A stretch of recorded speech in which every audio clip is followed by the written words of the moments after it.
صوبائی حکومت سیلاب متاثرین کی بحالی اور ان کی آبادکاری کے لیے اقدامات اٹھاتے ہوئے بے گھر افراد کو چھت فراہم کرے۔ شدید سردی نے سیلاب متاثرین کی مشکلات میں مزید اضافہ کر دیا ہے۔ سبی سے نمائندہ پاکستان ٹوڈے ملک فیاض بلوچ کی رپورٹ۔ سبی میں طوفانی بارشیں اور سیلابی ریلیں اپنے ساتھ جاتے جاتے تباہی کی داستان چھوڑ گئے۔ سیلاب متاثرین 5 ماہ گزرنے کے باوجود بغیر چھت کے کھلے آسمان تلے زندگی گزارنے پر مجبور ہیں۔ حکومت کو مہربانی کرے آئے ہم لوگوں کو غریبوں کو گھر بنا کے دے دیں۔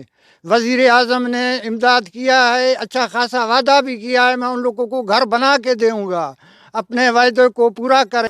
گھر بنا کے دے، بچے چھوٹے چھوٹے سردی میں پڑے، ہم لوگ کو غریب ہے، کہاں جائے، مزدوری کر کے اپنا پیٹ پالتے ہیں، کہ گھر بنائے کہ اپنے بچوں کو پالے۔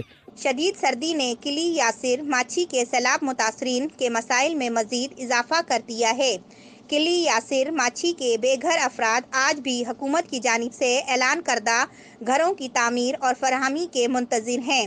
حکومت کو چاہیے کہ وہ اپنے اعلان پر عمل درآمد کر کے سیلاب سے بے گھر افراد کے لیے گھروں کی تعمیر اور فراہمی کے وعدے کو پورا کرے۔ کیمرہ مین مہروز گشکوری کے ساتھ ملک فیاض بلوچ، پاکستان ٹوڈے، سبی۔